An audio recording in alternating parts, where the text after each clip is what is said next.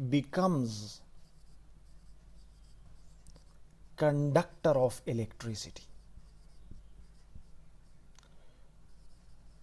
at reduced pressure.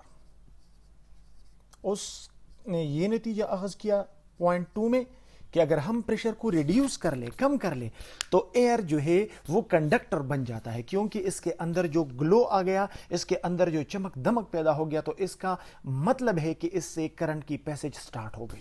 Okay, اب next اس نے کیا کیا؟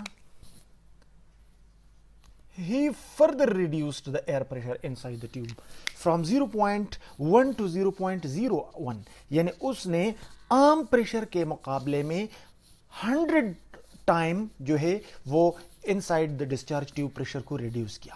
تو جب اس نے پریشر مزید ریڈیوس کیا تو یونیفارم گلو، اس کے اندر جو چمک دمک تھی وہ ختم ہو گئی، اور یہاں پہ فینٹ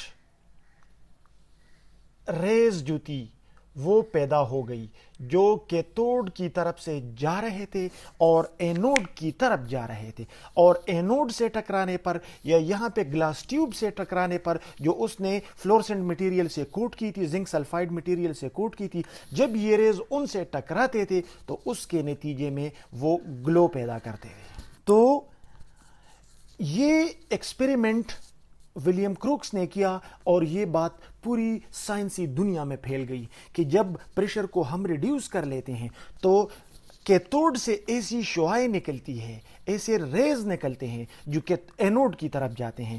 یہ ریز کیا ہے، اس کی نیچر پہ فردر جو ہے وہ ڈسکشن شروع ہو گئی.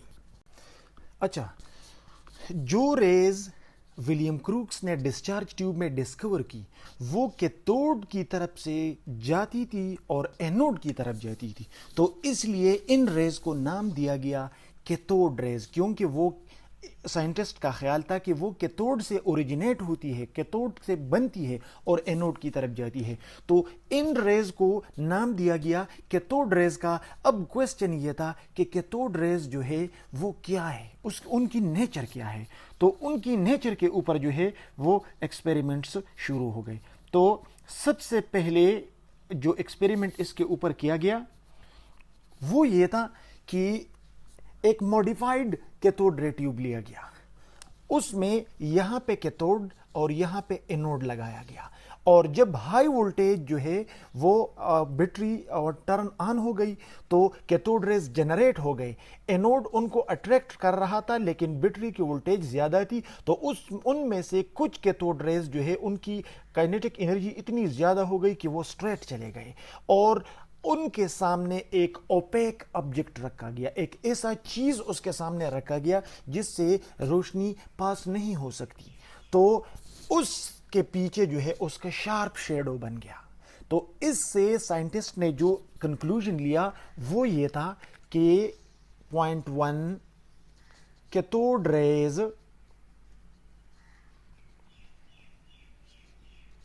ٹریول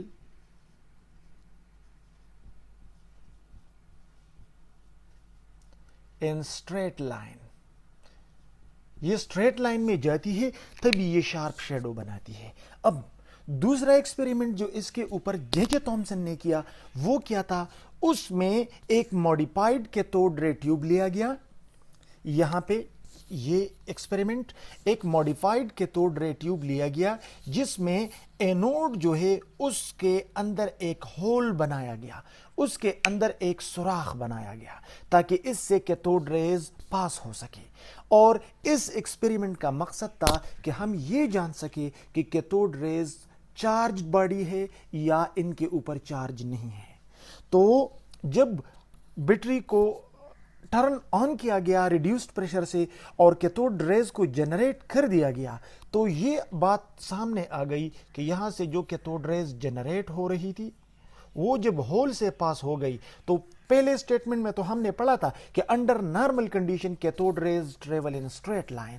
جب ان کو اسٹرانگ میگنیٹک فیلڈ سے گزارا گیا تو دے چینجڈ دیئر پاتھ. اور according to electromagnetic theory اگر کوئی چارج باڈی میگنیٹک فیلڈ سے ہو کے گزرتی ہے تو میگنیٹک فیلڈ اس کے اوپر فورس لگاتی ہے اور اس کو اپنا راستہ چینج کرنے پر مجبور کر لیتی ہے. چونکہ میگنیٹک فیلڈ سے پاس ہوتے ہی کیتھوڈ ریز نے اپنا راستہ چینج کر لیا، وہ بینڈ ہو گئی، تو اس کا مطلب ہے کہ they are charged in nature. یعنی دوسرا جو جے جے تھامسن نے نتیجہ اخذ کیا وہ یہ تھا کہ cathode rays are charged in nature, ان کے اوپر چارج ہے۔ اب کون سا چارج ہے؟ اس کے لیے ایک تیسرا ایکسپیریمنٹ ہو گیا، وہی موڈیفائڈ کیتھوڈ رے ٹیوب لیا گیا اور یہاں پہ کیتھوڈ اور یہاں پہ اینوڈ، اس کو بیٹری کے نیگیٹو ٹرمینل سے کنیکٹ کیا گیا اور اس کو بیٹری کے پازیٹیو ٹرمینل سے کنیکٹ کیا گیا، اور جب بیٹری کو کنیکٹ کیا گیا تو again cathode raise were generated, اور ہمیں پتا ہے کہ under the absence of any field cathode raise travel in straight line, تو کیتھوڈ ریز کو اسٹریٹ جانی چاہیے تھی، لیکن انہوں نے یہاں پہ میگنیٹک فیلڈ کی بجائے الیکٹرک فیلڈ استعمال کیا۔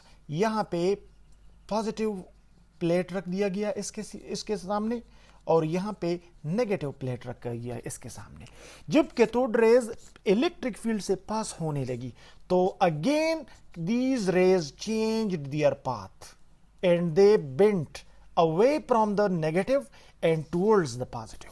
یہ نیگیٹو سے بھاگ نکلی اور یہ پازیٹیو کی طرف بینڈ ہو گئی، اور ہمیں پتا ہے کہ opposite charges attract each other اور similar charges repel each other. چونکہ یہ ریز نیگیٹو سے بھاگ گئی، اس کا مطلب ہے کہ یہ ریز نیگیٹولی چارج ہے، اور چونکہ یہ پازیٹیو کی طرف آ گئی تو اس کا مطلب ہے کہ ان ریز کا چارج پازیٹیو سے اپوزٹ ہے۔ تو اس سے سائنٹسٹ نے یہ نتیجہ اخذ کیا کہ cathode raise bear negative charge۔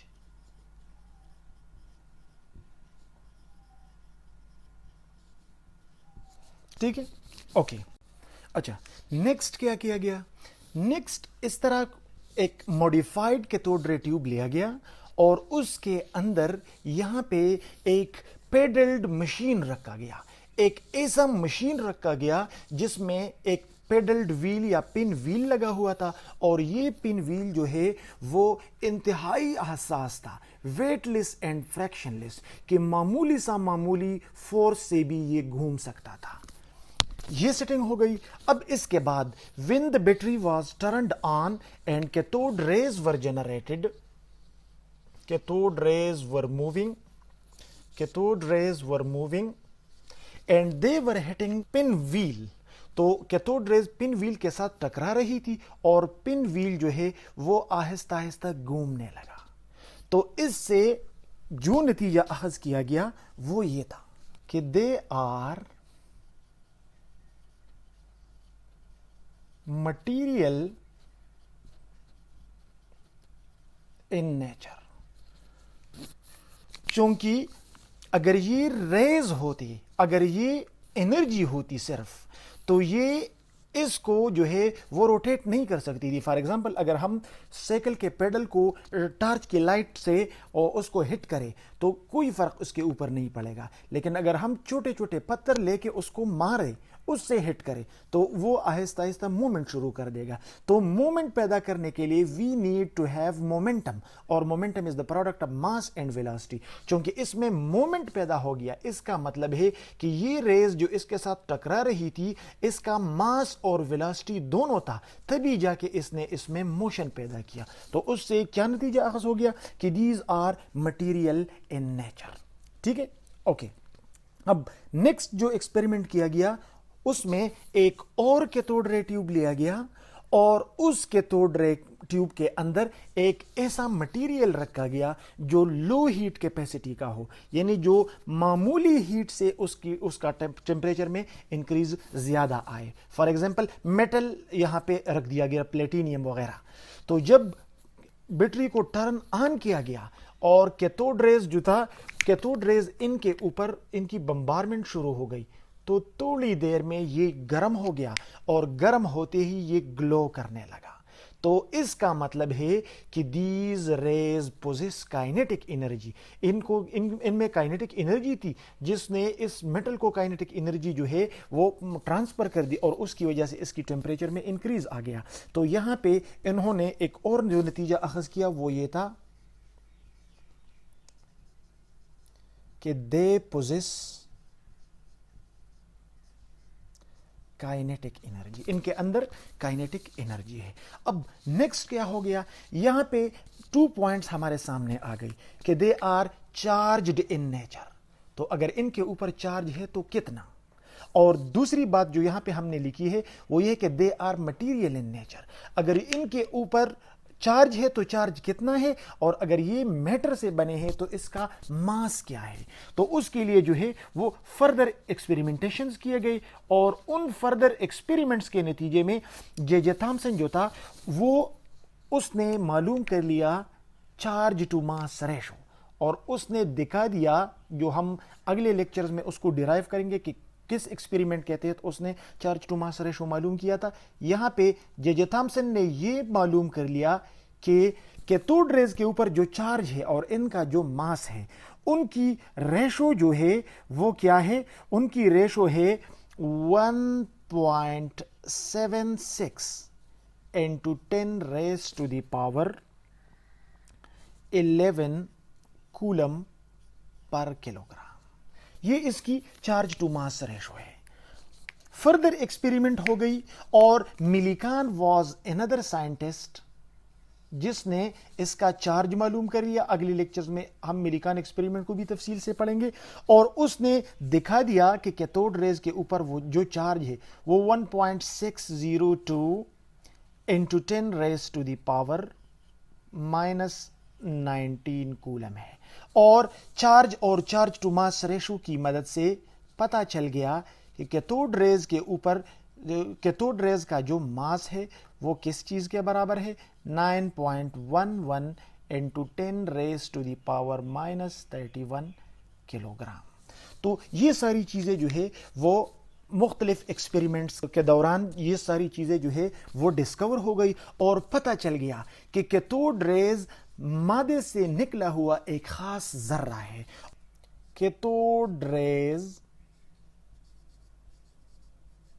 were named as، اس کو کیا نام دیا گیا، الیکٹران، بائی جی جے سٹونی۔ جی جے سٹونی ایک سائنٹسٹ تھا، اس نے اس کو نام دیا کہ یہ کیتھوڈ ریز جو ہے یہ دراصل ایک خاص قسم کے چارج پارٹیکل ہے جو میٹر کے اندر سے نکلتے ہیں، اور اس کا نام رکھا گیا الیکٹران۔ اب یہ فردر ایکسپیریمنٹ میں یہ بات معلوم کرنے کی کوشش کی گئی، یہاں پہ کیتھوڈ ریز کے اندر جو میٹل پلیٹس تھے ان کو چینج کیا گیا، اور کیتھوڈ ریز کے چارج، ماس اور یہ پراپرٹیز معلوم کی گئی، سیم آ رہی تھی۔ یہاں اس کے اندر جو گیس تھا ان کو چینج کیا گیا، کیتھوڈ ریز جنریٹڈ ور سیم۔ تو اس کا مختلف ایکسپیریمنٹس کے بعد پتہ چل گیا کہ کیتھوڈ ریز ایسے پارٹیکلز ہیں جو آل ایٹمز میں ایک ہی قسم کے ہیں، آل ایٹمز میں سیم ہیں، تو ان کو ایٹم کا بنیادی ذرہ تصور کیا گیا، اور دا ڈسکوری آف الیکٹران جو تھا تو اس کی وجہ سے ڈالٹن ایٹامک تھیوری جو ہے وہ غلط ثابت ہو گئی، جس میں ڈالٹن نے کہا تھا کہ ایٹم از انڈیویزیبل ان نیچر۔ یہاں پہ ایٹم سے ایک اور چھوٹا ذرہ نکلا گیا، تو اس کا مطلب ہے کہ atom can be divided into further smaller particles. So this was all about discharge tube experiment and discovery of electron. So اگر آپ کو اس میں کوئی بھی کوشچن ہو تو you can ask your question in comments. Thank you for watching this video.